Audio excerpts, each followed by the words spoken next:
Everybody, how's it going? So,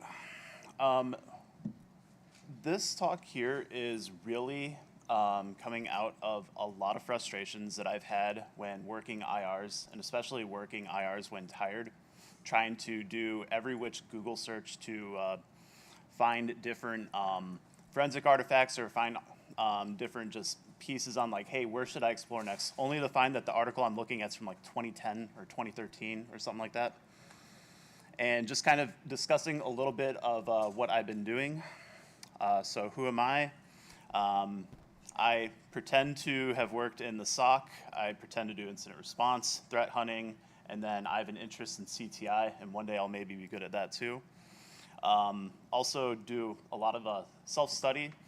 So really, a lot of my process is just like I'll watch a talk, I'll be like, hey, that's really cool, and then I'll go read up on it for like 2-3 hours. And so far it's gotten me pretty far in my career, but it's one of those questions that I get asked quite a bit too, so just kind of addressing it up front is like, how do I learn about this stuff or get interested or anything? It's really just I see what other people who are smarter than me are doing, and then I try to learn it. So some quick definitions here. I'm using the term RMM, but there's a whole bunch of different things that are kind of used just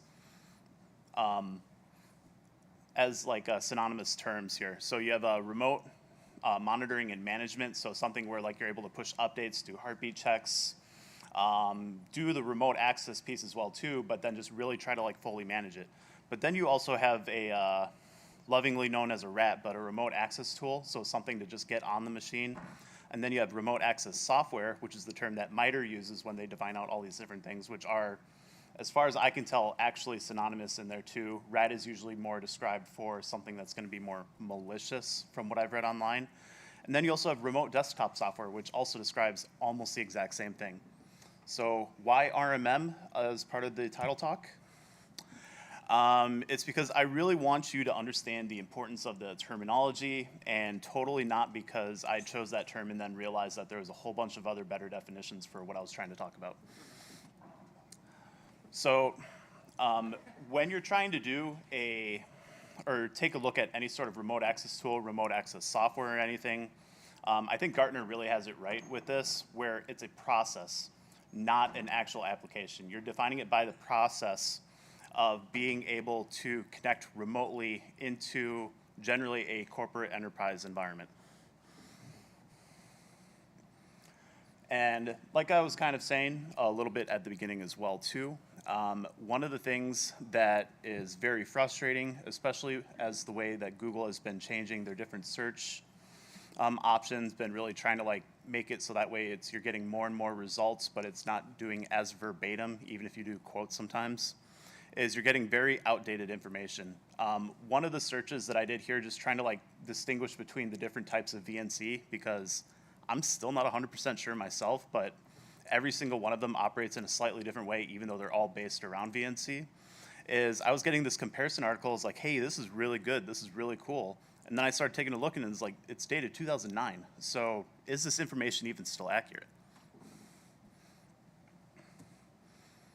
And then you also have the other side of things where this one was from I think it was Atera that was using this. CISA posted out an article with a bunch of IOCs, but this remote management tool or remote access tool that I had never heard of, and neither had any of my coworkers, ended up being installed by the threat actor on a corporate environment machine.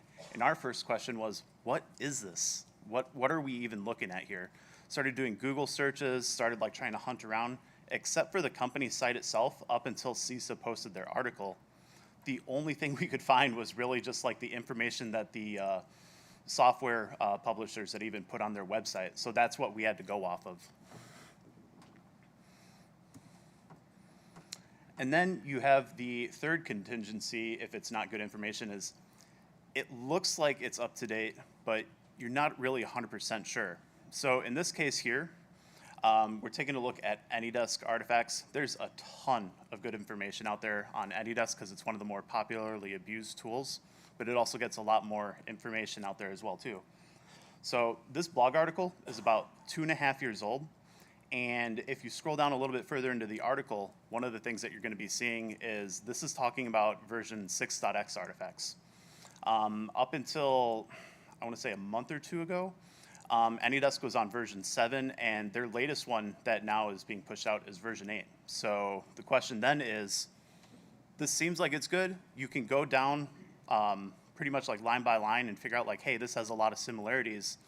But especially when you're doing an IR and you're trying to write out the report and you're trying to be more definitive in what you're saying about that, is that really 100% accurate? Are you making assumptions in there? What really is going to be the difference between version 6 and version 8 for these files that look like they're the exact same thing written? So I tried to get a little bit of a fun listing of all the different tools that kind of fill into that category of remote access. I gave up after a little bit just because there was so many of them, but this is really what you're unfortunately trying to take a look at for some of these business environments. So as part of my job, I do threat hunting, and one of the things that I really try to help tighten down on clients, because I have this frustration when I work IRs, is really consolidating down and like focusing on what tools that are admin tools are actually allowed in the environment. You don't want to just have every which tool in there, shadow IT, 2, 3, 4 vendors, all having like TeamViewer, AnyDesk, somebody using Chrome Remote Desktop.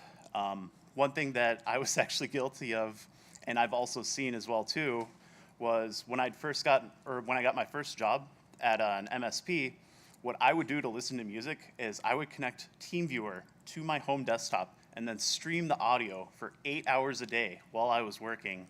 And it just had to look like the most ridiculous thing. But now flip that over. TeamViewer isn't technically allowed in the environment, but they just kind of let me use it. But then there's an incident response that happens. So now you have this, who is actually legitimate in using it, who isn't, what artifacts are we even going to be taking a look at? Because even if I'm using it legitimately, there could also be a threat actor that just sees like a little bit like just living off the land almost because it's already installed on the computer. So hey, I'm just going to leverage this since I'm already doing network discovery and see that this is out there. Or I'm the point of contact and they're like, hey, TeamViewer's already here, let's just use that. So my idea here is to try to get it so that way there's at least a little bit better information out there.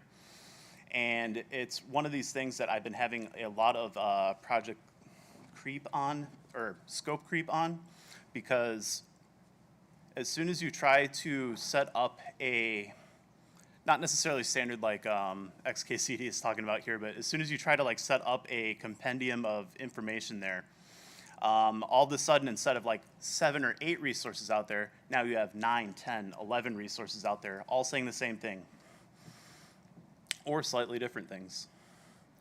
So I tried to break this down into user stories because I love Jira. And some of the things that I really wanted to ask are based purely on incident response.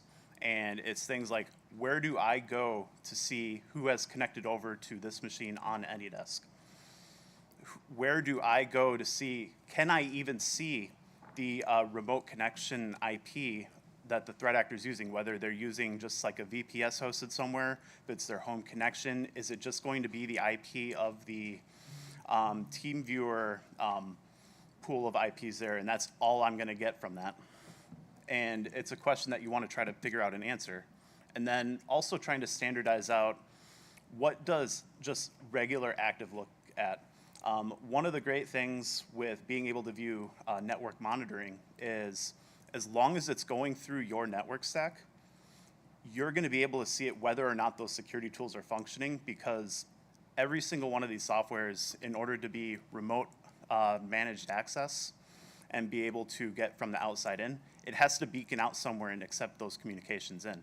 So as long as you can see that traffic in there, I don't have to have a inventory tool or have it be fully working properly, although you'd want it to be, in order to see like, hey, I still have 3 devices out there with AnyDesk installed.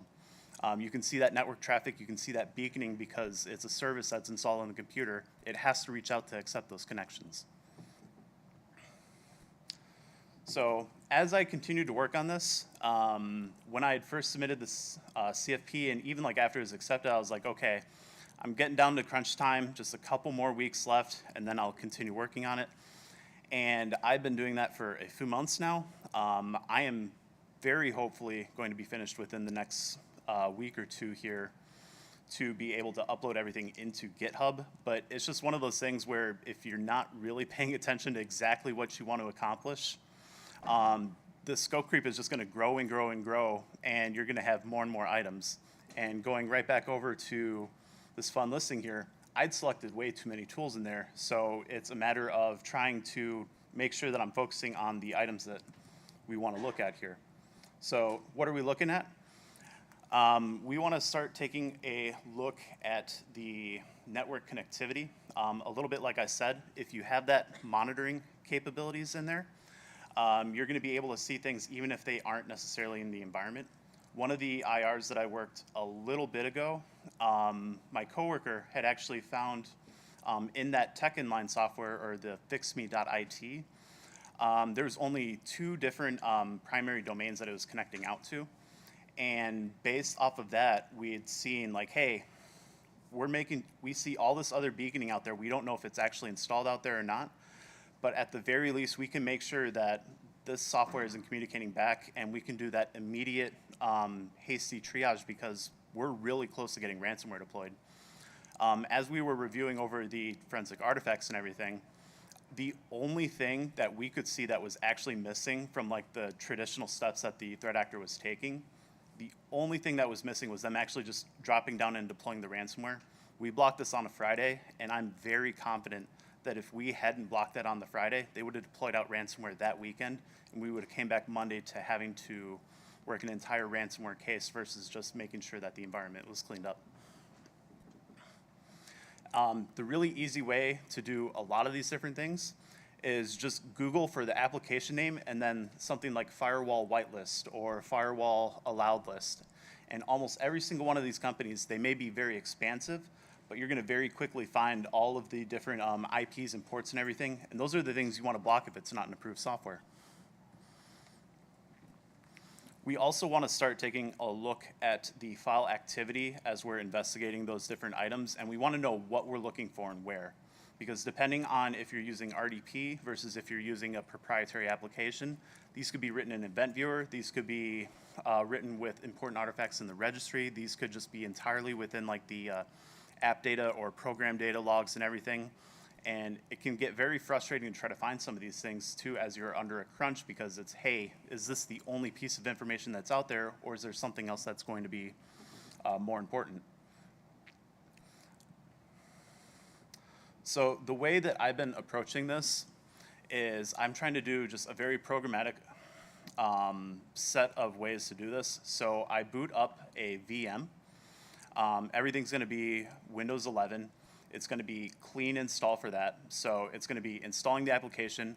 What is dropped there initially, like if the application is just installed but never used, because some of these files aren't written until after you have your first connection in there or you start trying to sign in. Then you start taking a look at the beaconing activity. So like, what does the software do after it's installed and just communicating back to home base? So in the case of AnyDesk, you're going to have a whole bunch of DNS queries out, DNS and just regular PTR requests, and then just kind of baking connections over to asterisk.net.anydesk.com. And that's how it kind of keeps that heartbeat in there.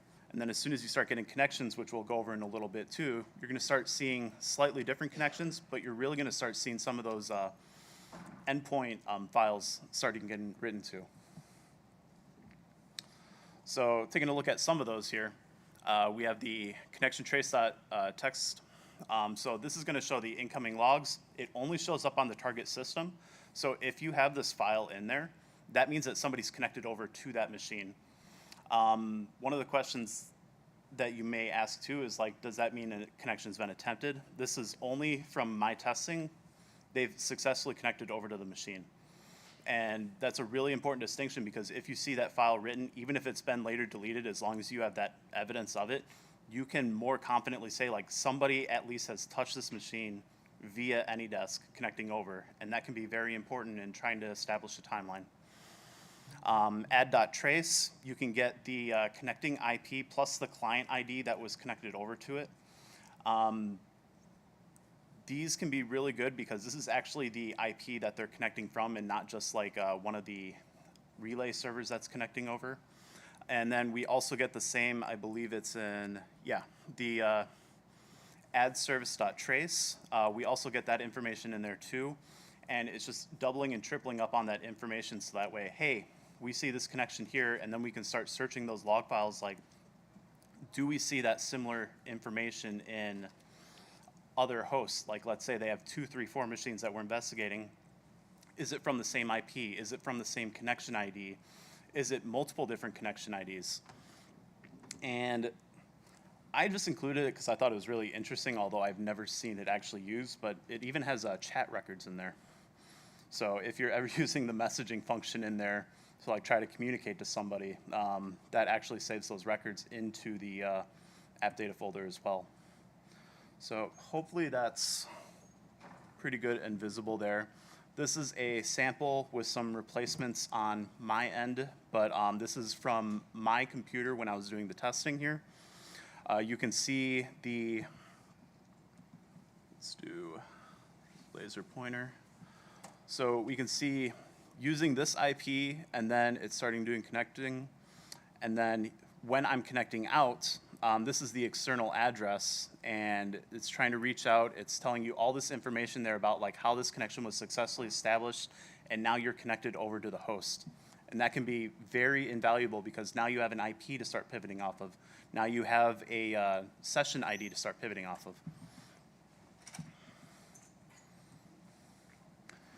And then if it's licensed, you will also actually get an email associated with this as well.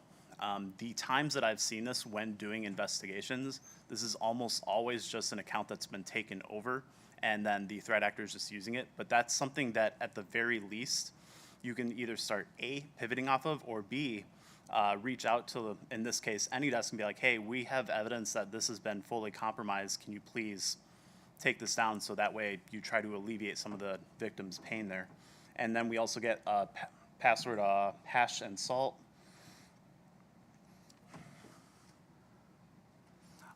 From here, we have the user configuration file. This is also actually very interesting too, because at first it kind of looks like a nothing sandwich, but this is where the it's going to state in the user configuration, like from the last connection that was done there, where they're transferring files from. So in this case, because this is the initiating computer, I'm sending it from Aura, which is my local username, and the default folder is documents from where I'm transferring from.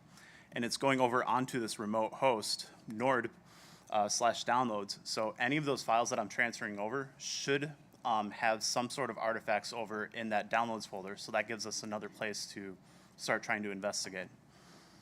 And of course, I've also changed all these session IDs, but this should all match as well too for the last connection that was done. And again, you also have the most recent logged in user as well too. So in this case, my username from when this license was active. And then one of the things that I thought that was really cool, this was after I'd submitted the talk and everything, but other people have actually been trying to do this as well. And in order to avoid the XKCD comic there, I'm actually going to be doing a bunch of pull requests, hopefully, and sending over all that information there so that way they have that much more of an updated compendium. Someone else has already started it. They have a really good format and layout for everything that's going to be in there. And there's no reason for me not to start just kind of adding that in there too. And for the people that are more junior, because this is one of the questions that I've always had and very much frustrating is like, where do I start? This is honestly a kind of boring subject, but this isn't a very high barrier of entry. I feel like I'm pretty good at my job, but there's a lot of people who do really cool stuff. Like there was a talk on mainframe hacking, like geez. And then I'm just looking over here, it's like, oh, I got my network artifacts and what files are written when I install it too. And but this is super important stuff. When you're at 2, 3 a.m., a little bit hungover, trying to do incident response. Like, you need a really, really quick answer that's going to be accurate on trying to look these things up. And it doesn't matter whether you're very junior in your role or you're very senior in your role.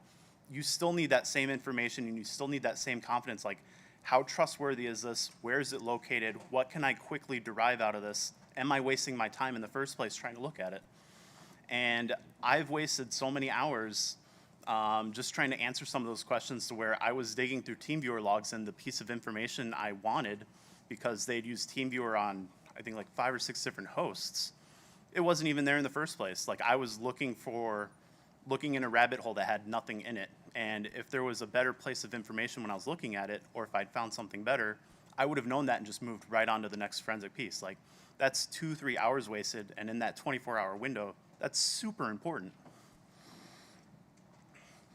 So here's a little bit about how it looks over on the Ruler project for that GitHub. I really like the site. They not only do the remote administration tools, but they also actually have a bunch of different antivirus information in there too. And it's something that, again, when you're doing these investigations, knowing where and what you can pull off of hosts very quickly and start just pulling that from machines, super important and saves so much time. These are all of the different tools that I was looking at through here too. Trying to even just pull this information starts to get a little bit of a headache, because some of these tools, especially the ones that are just free trial instead of just freely available for like a free version to use, they're not going to explicitly state like where to download this, what clients are supported. It's not going to be super immediately available. You have to start digging through those pages and start trying to see there. So if your question is, can I have AnyDesk actually run on Linux too? Like, is that something I need to be concerned with when I'm doing this threat hunting, when I'm doing this incident response? You have to dig around a little bit for that information. It gets very frustrating. And everybody's favorite, 3389. Let's see. I'm going to actually just pull up the website here because it's a pretty great one.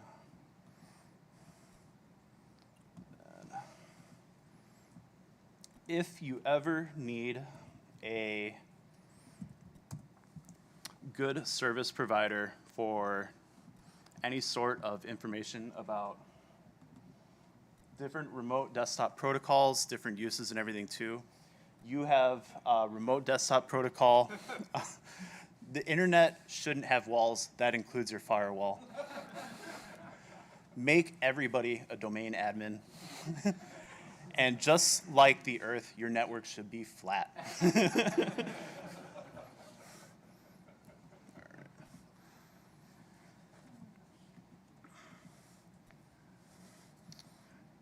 So some of the next steps that I'm looking at here, I need to stop my scope creep. I'm still pretty new to both InfoSec in general. I only have about 6 years now in there.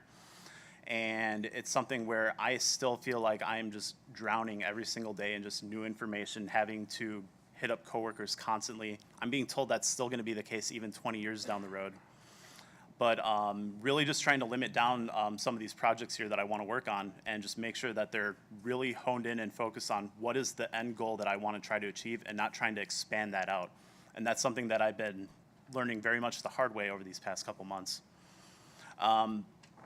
Again, someone else has probably at least tried to start the project that you're thinking about doing, so it's always worth searching around on Google, searching around on GitHub especially. Has someone else done this? Is there another way to look at this? Is there a better way to look at this? So one of the things I'm going to be doing is doing a pull request on all the different information that I'm getting over there, and see if I can start getting that project updated, because somebody else already has some of those resources out there. And then eventually I will finish out all of the relevant artifact mapping, images and everything.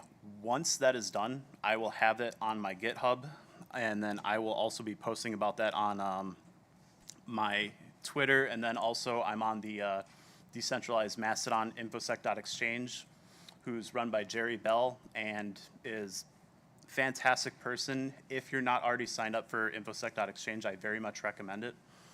And then on Discord, in both the general CactusCon and CactusCon 12, Username is error undefined, but I also go by augment. And that is my presentation. Are there any questions? Yeah.